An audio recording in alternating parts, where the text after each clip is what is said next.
1 December 2013 Euromaidan riots. A series of riots occurred in several locations of downtown Kyiv, Ukraine, on 1 December 2013 in response to a police crackdown on Euromaidan's protesters and journalists on the night of 13 November. The day saw the highest numbers of journalists injured by police in a single event since Ukraine's independence regained in 1991. Also, 1 December became the first instance of a public building being occupied by protesters in modern history of the country. 13 November attack on protesters. On the night of 13 November 2013 at 4:00, armed with batons, stun grenades, and tear gas, Berka special police units attacked and dispersed all protesters from Maidan Nezhilnosti while suppressing mobile phone communications. The police attacked not only the protesters, most of whom didn't or failed to put up resistance, but also other civilians in the vicinity of Maidan Nezhilnosti when the Berkut forces chased unarmed people several hundreds of meters and continued to beat them with batons and feet. Initially, 35 people were injured as a result of the militia raid, including a Reuters cameraman and a photographer. Other protesters were detained. Most of the protesters were students. At 9:20 Berkut besieged the St. Michael's Golden Dome Monastery, where approximately 50 Euromaidan activists, including the injured, found sanctuary. Police spokeswoman Oli Bilik justified the police raid by saying that protesters were interfering with preparations to decorate the square for the Christmas and New Year's holidays, and accused them of throwing stones and burning logs. Minister of Internal Affairs Vitaly Zakoshenko later apologized and claimed riot police abused their power and promised a thorough investigation. Via state television, he added, "If there are calls for mass disturbances, then we will react to this harshly." In an official statement, Ukrainian Deputy Prosecutor General Anatoly Prishko confirmed that 79 people were injured during the raid, including 6 students, 4 reporters, and 2 foreigners. 10 people were hospitalized. In addition, 7 policemen were also injured. On 30 November 2013 by 13:00, another spontaneous meeting was taking place at St. Michael's Square near the St. Michael's Monastery as Maidan Nezhilnosti continued to be guarded by the Berkut formations. Ambassadors from some 10 countries of the European Union, among which was the ambassador of the European Union in Ukraine, Jan Tubinsky, visited protesters at the meeting.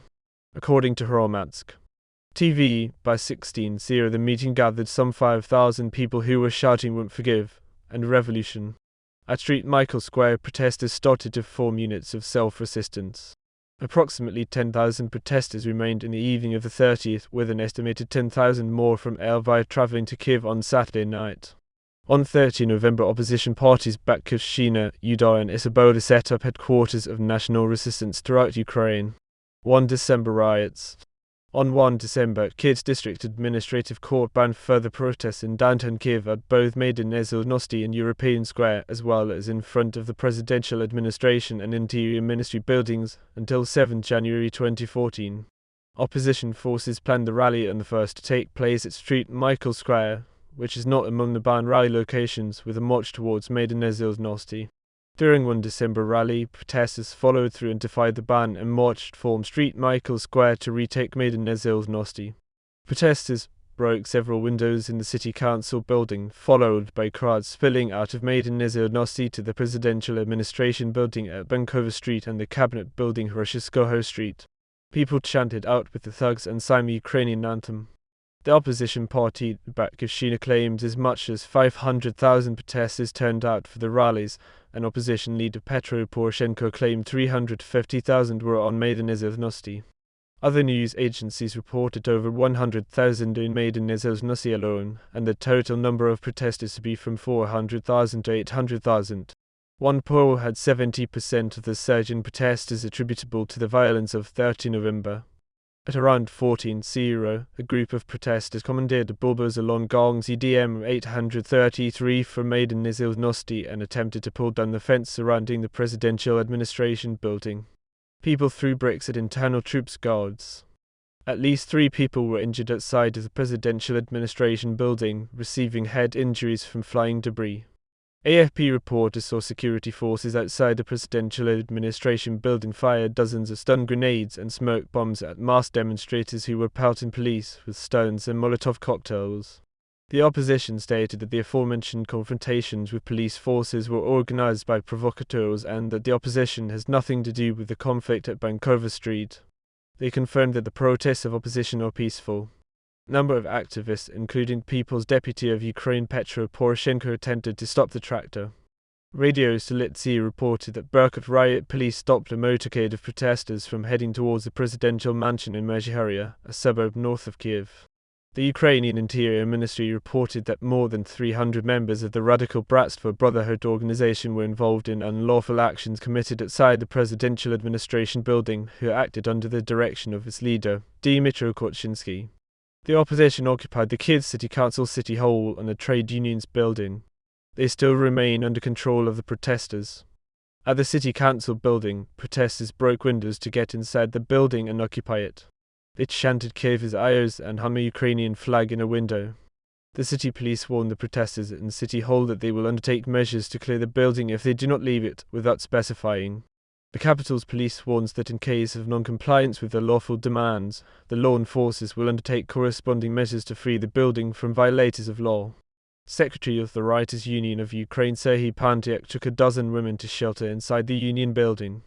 After other protesters fleeing Berkut police took refuge in the building as well, police broke into the rear windows and started beating everyone in the building, including women, journalists, and building security.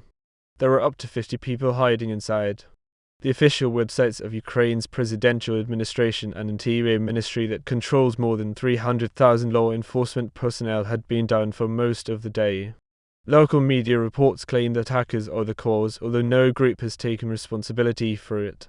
At 20:00, an angry mob of thousands attacked Berkut riot units who were guarding the statue of Vladimir Lenin. The crowd attacked with rocks, ladders, and other objects, while troops responded by deploying tear gas and making random attacks at the crowd. At least one Berkut member was heavily injured and the troops were forced to flee on a bus once overtaken by the crowd. The opposition announced a national strike and launched construction of a tent city on Maidan Nezhilnovsky. Writer Irina Karp also encouraged the nation to go on general strike to skip work, boycott Russian products and continue the protests. Opposition leaders stated that Yanukovych is planning on declaring a state of emergency on 2 December. Klitschko announced the attempt to storm the president's office as an effort to provoke the government into declaring a state of emergency. He called for everyone to stay in the square in a peaceful protest. He later called for the president's resignation, stating they stole the dream, that if this government does not want to fulfill the will of the people, then there will be no such government. There will be no such president. There will be a new government and a new president, he said to cheering crowds. Meanwhile, Svoboda leader Oleh Tyanibuk called for a national strike and in an official release called for a social and national revolution, saying a revolution has started in Ukraine. Opposition leader Yuri Lutsenko also called for a revolution to take place, saying our plan is clear, this is not a rally, not an action, this is a revolution, and called to complete the revolutions which took place in 1991 and 2004. Injuries. 5 riot police sustained bodily injuries and 3 have been chemically poisoned from an unknown gas, Ukrainska Pravda reports. As of 4 p.m., 22 people had been injured and sought medical attention in emergency rooms in clashes during the demonstrations in Kyiv, according to the health department of the Kyiv City-State Administration. In most cases, those injured were treated for chemical burns of the eyes and bodily injuries, according to Interfax Ukraine. Kyiv police spokeswoman Ola Bilik said by telephone that around 100 officers were wounded in the clashes. A mayor's office official said nearly 50 demonstrators had also been treated by doctors for various injuries. Kyiv Post reported on eyewitness accounts of the demonstrations that suggest that there might have been hundreds of protesters injured.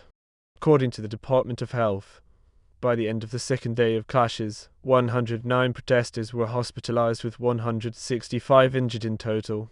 Telekritika, a media watchdog, compiled a list of over 40 injured journalists and photographers, with many reports said they were deliberately beaten by the riot police while displaying their journalist IDs. The New York Times, Ukrainska Pravda, and Agence France press photographers were among at least 30 journalists injured in clashes with police. One journalist was hit with an explosive device during clashes with Berkut on Bankova Street, and New York Times photographer Joseph Sayunkij was injured when a piece of a sound grenade struck him in the face. A photographer from the Insider notified police that he was a journalist, but was assaulted along with his cameraman anyway. Euronews cameraman Roman Kaprianov was also beaten by riot police. Euronews reported on 1 December he was one of several media personnel who claimed to have been deliberately targeted by the riot police. Dmytro Volkov of 1+1 reported police were aiming at journalists' equipment. Photographers say Supinski was attacked by a riot police officer on Bankover Street, he said. The officer deliberately hit his photography equipment and destroyed his flash and lens. Main hotspots and targets of unrest.